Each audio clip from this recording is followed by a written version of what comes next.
रंग तू पहले पहले हंटा के Music by Akash Rai. रंग तू पहले हमरा भंटा के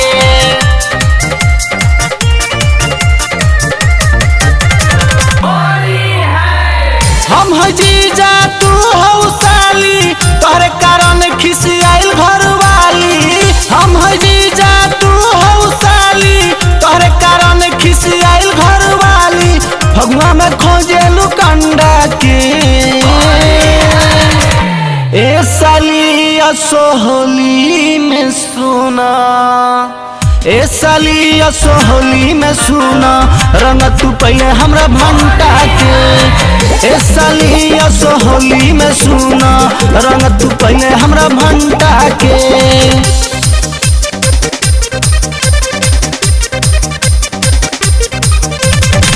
रंग तू पहले पहले हंटा के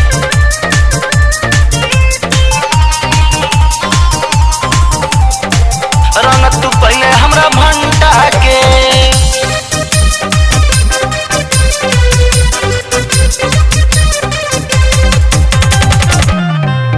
आइल होली के महीना मन लागेला कहीना।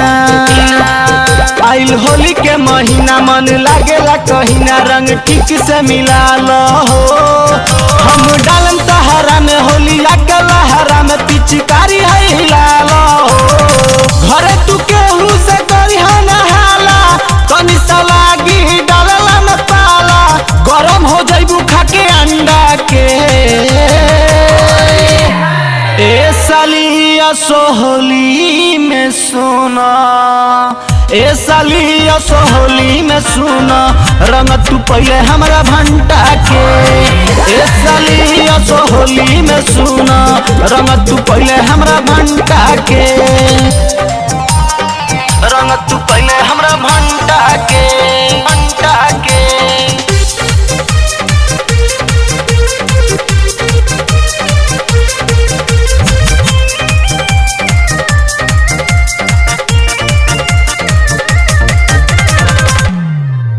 तनी छुए दाना चोली है टमाटर दुनु टोली।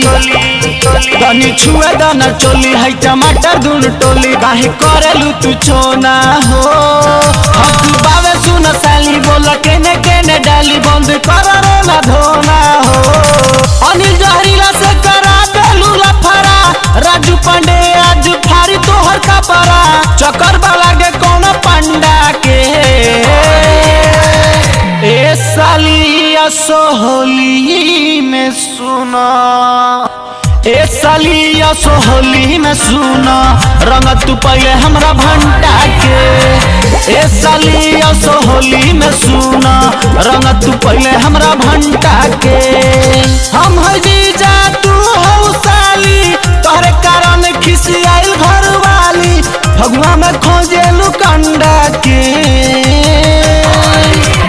ए साली असोहली में सुना ए साली असोहली में सुना रंग तू पहले हमरा भंटा के ए साली असोहली में सुना रंग तू पहले हमरा भंटा के।